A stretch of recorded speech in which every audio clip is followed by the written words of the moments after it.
setting new standards in podcast excellence. You have joined the WBT, fully focused on business and taxes. Here is your host, Michael Lodge. And welcome to the WBT. This is Michael Lodge. Today, I got up and I thought, today I'm going to get a lot of things done. I'm going to go out and work in the yard. I'm going to finish some blogs. I'm going to write some documents and work on some client issues. And so I got up full of energy. And then I looked on my Facebook page and I saw a whole bunch of people saying, pray for Las Vegas, pray for Las Vegas. And then I knew something was wrong. And then as I turned the news on, I could see that Las Vegas had been attacked. People had been shot. People were at a concert to have fun, and they were shot. They were killed. They were injured. And it didn't just affect one individual. It affected lots of individuals. And not just those individuals in Las Vegas, but Americans around this nation. Once again, we saw hate. We saw evil overtake an individual to cause a tragic event. And my prayers and my heart is with Las Vegas. And each one of us Americans should offer up a prayer and say, heal the pain of these individuals. Give the government guidance on what to do next. Give the families guidance on how to handle this pain. Prayer does a lot. Prayer can move mountains. Prayer can set the motion and action of creating peace within hearts and within a nation. Evil has been on this earth from the very beginning of time. It started with Adam and Eve, and then Cain and Abel, who killed each other or killed one of the brothers. And evil has gotten bigger and bigger and bigger as time has gone by. No matter how many laws that you have on the books to stop gun control or stop the violence from guns, it will still happen. Evil always finds a way to kill people. And no matter what you do, no matter how much police really work as hard as they can to protect us, there is always evil that will affect one individual to do something so bad that it affects a whole nation. But what is sad is when you have politicians take a tragic event like this and turn it into a political event to push their political agenda. They don't know when to shut up and sit down and let people get through the pain. Instead, they pop up and they start pushing their political agenda. And I have even seen some politicians put down prayer. They said prayer is not enough. Obviously, they don't understand the power of prayer. And they don't understand the pain that Americans go through when there's a tragedy that kills people.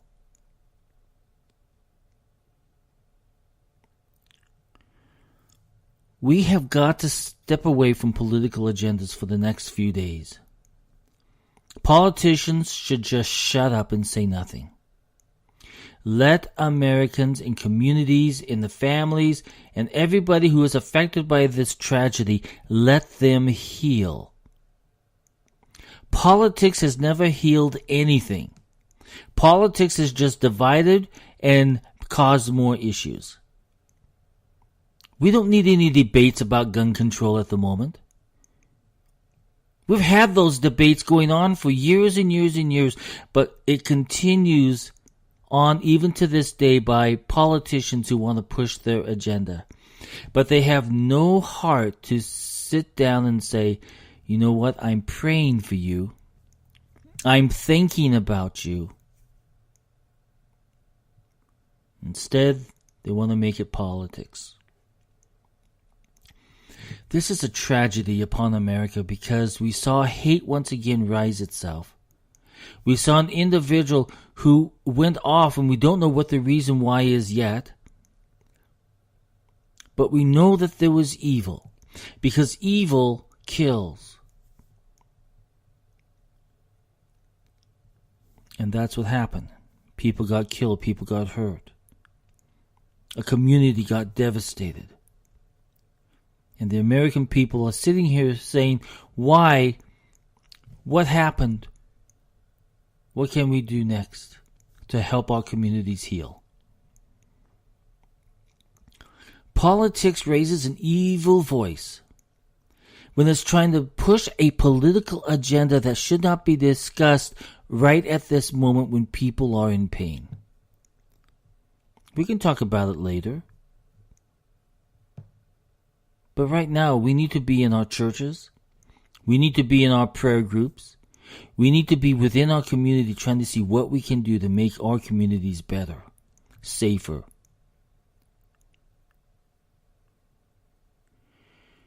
I reach out to all of the fellow clergymen. And I say, dear clergy, open up your doors today and let people pray.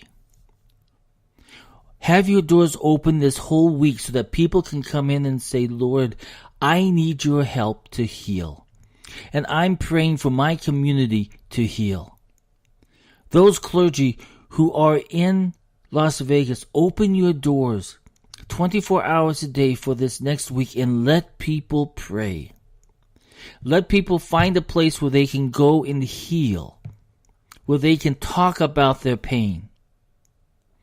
Bring your elders, bring your deacons in, bring your lay activities people in, and have them in the church this whole week and let them be able to talk to people who need to talk about their pain. And I encourage each American, if you know of somebody who has been hit by this tragedy or any tragedy, open up your hearts and open up your minds and listen. And as you're listening, pray so that you can have the right direction and what you can tell them. Don't be afraid to counsel this week. Each of us have gone through some type of tragedy like this.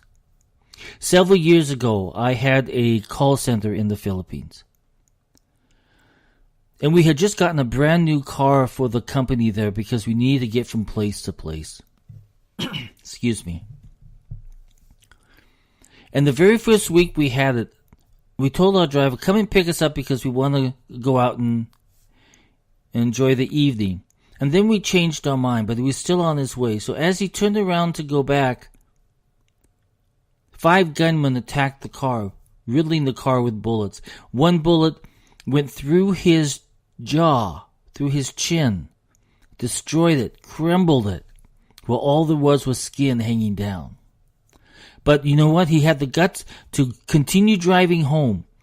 And he went home and they took him to the hospital at I believe it was like 1 a.m. in the morning. He was not seen by a doctor or by any type of healthcare person until 5 p.m. that afternoon. And the only reason why he was seen by anybody because I went there and I started yelling at people.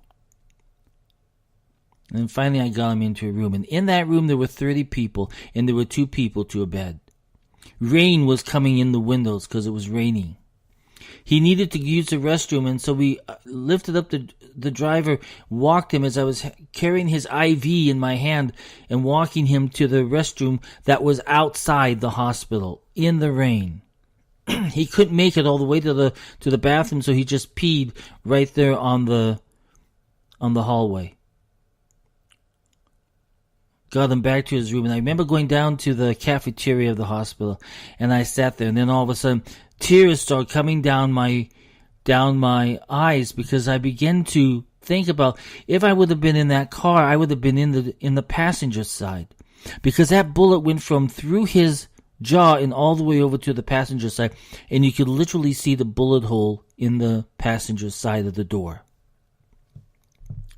And I just started crying, and I thought, oh my God, I am so thankful to be an American, where I don't have to go through this, where I don't have to go through such bad healthcare facilities and be worried about people attacking me.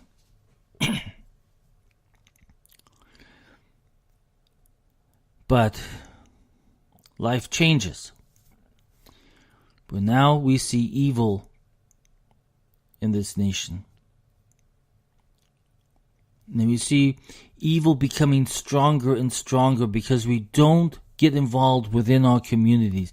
And we're not paying attention because we are so enthralled with our own lives, we're so busy with our own lives, that we forget to look around and look within our communities.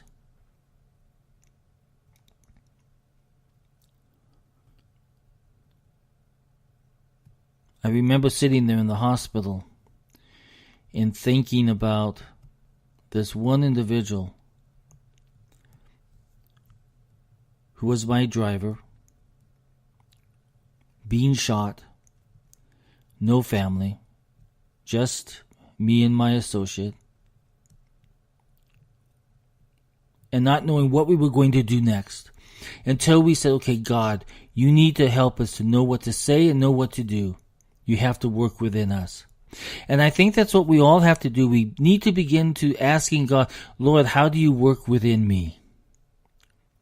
I invite you to come within me and help me to fight this evil that's out there. We can have all the laws on the books out there to protect us, and I'm so thankful that they're there. But you can never control that one individual who has so much evil and so much hate in his heart and mind that he will do anything to go out there to harm other people. So today I ask everybody, open up your hearts and minds. If you see any individual who looks like they're in pain, they look like they're stressed out today, sit down and talk with them. And if they're willing, pray for them. And you churches, you members of the clergy, and I'm a member of the clergy, I invite anybody who needs to talk, send me an email or do anything, and send it to mlodge@lodge-co.com, and I will respond to you. But I want clergies who have churches out there, open your doors and let the aching heart heal within the church. And for those of you that are at home or at your office, drop your head for 5 minutes and say, Lord, help us through this. Help us through this evil. Help us through this pain. Be with our leaders for them to know what to do to help our fellow Americans.